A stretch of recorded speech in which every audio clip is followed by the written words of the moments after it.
Lesson 8-9, Prediction Equations. So a line of fit is a line that is very close to most of the data points. So this picture below is an example of a line of fit because I'm able to include 2 points and then it kind of goes in the middle of the rest of the data.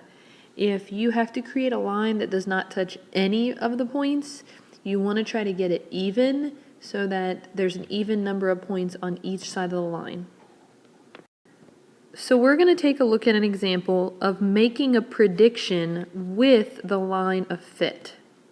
So if I'm given the information here, this is the number of years of students taking the ACT, the year that they took it, and then the number of students in thousands that actually took the ACT that year. So if we graphed this data, and so we had 2000, 2002, 2004, and so on, then we would want to represent, and let's count by hundreds going up the other side because it's just kind of an easy measure. So if we were trying to represent the number of students that took the ACT in 2000, we're representing 1065. If we want to see the number of students that took it in 02, we're looking at 1116, and the number of students that took it in 04 is 1171. So we can see here that it just slowly increases as we are traveling up, and this 1200 here should actually be 11. Sorry about that. So we can see that it's kind of slowly increasing as we are going. So if we wanted to draw a graph for this particular line, it may be something like this. We might be catching the bottom of some points, the top of others, and maybe even the middle. Now you would be able to predict something in the future. So if they asked, predict the number of students that took the ACT in 2015, you would extend your line, making it as straight as possible. You would continue your graph, counting by twos. So we have 6, 8, 10, 12, and 14. So it's crossing about here. And if you continued counting, over here we have 12, 13, 14. We would predict that it would be approximately 14 to 1,500,000 students. So we could say approximately 1,400 would be your answer, because you could look at your graph and you could say, well, if I was looking out at 15 and I was looking up, you could estimate it could be 1,400 or 1,500, just kind of somewhere in between. We're also able to make predictions from an equation. There's a little bit more work involved than just making it from the graph, because with a graph you just plot the points, you continue the graph, and you see where it crosses each axis. With an equation, there's a few steps to follow.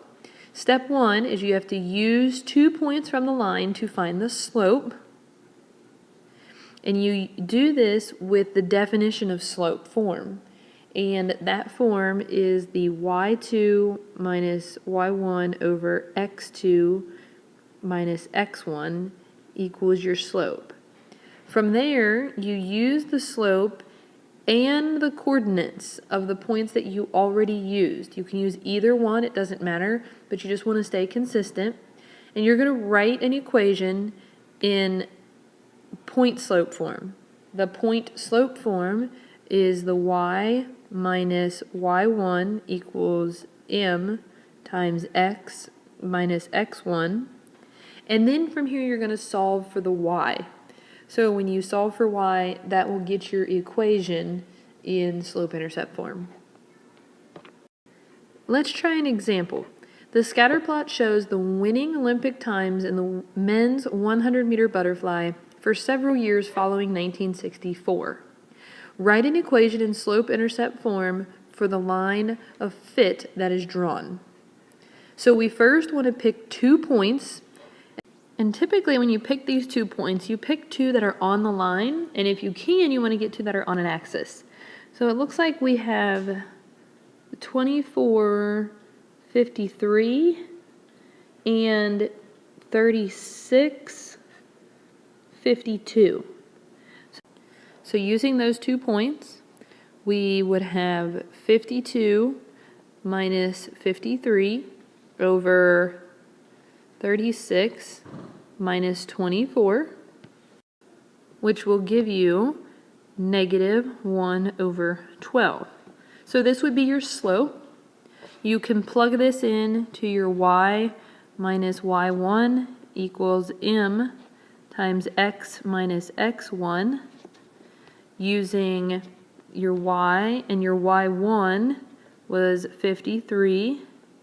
Your slope is negative 1/12, and your x1 was 24.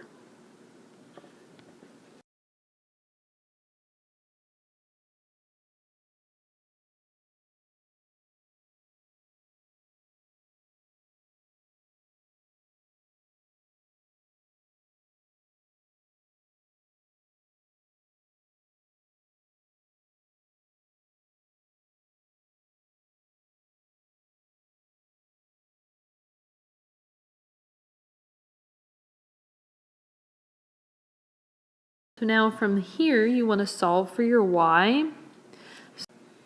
First, you want to begin by distributing your 1/2 to everything within the parentheses.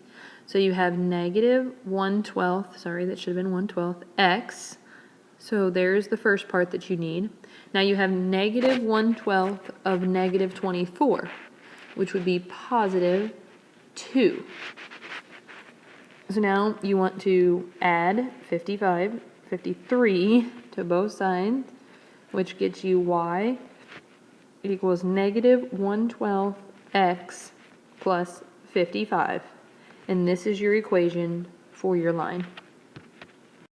So for part B, you want to predict the winning time in the men's 100 meter in 2012. So you first have to find the difference between 2012 and 1964, which is when the graph started, and this comes to 48 years. So you're going to plug the 48 in for the x, which is going to give you y equals 1/12 of 48 plus 55. When you multiply 1/12, negative 1/12, but 1/12 times 48, we get negative 4 plus 55. So then your y would equal 51 seconds. And this is an approximate answer. So if you got something like 50.8 or you got a little bit of a different number, that's okay. It doesn't have to be exact. There will not be a lesson review for this video due to the extensive examples that we've gone through, but I do encourage you to try a few extra examples on your own. The easiest way to learn these processes and these formulas is practice and rewriting the formulas.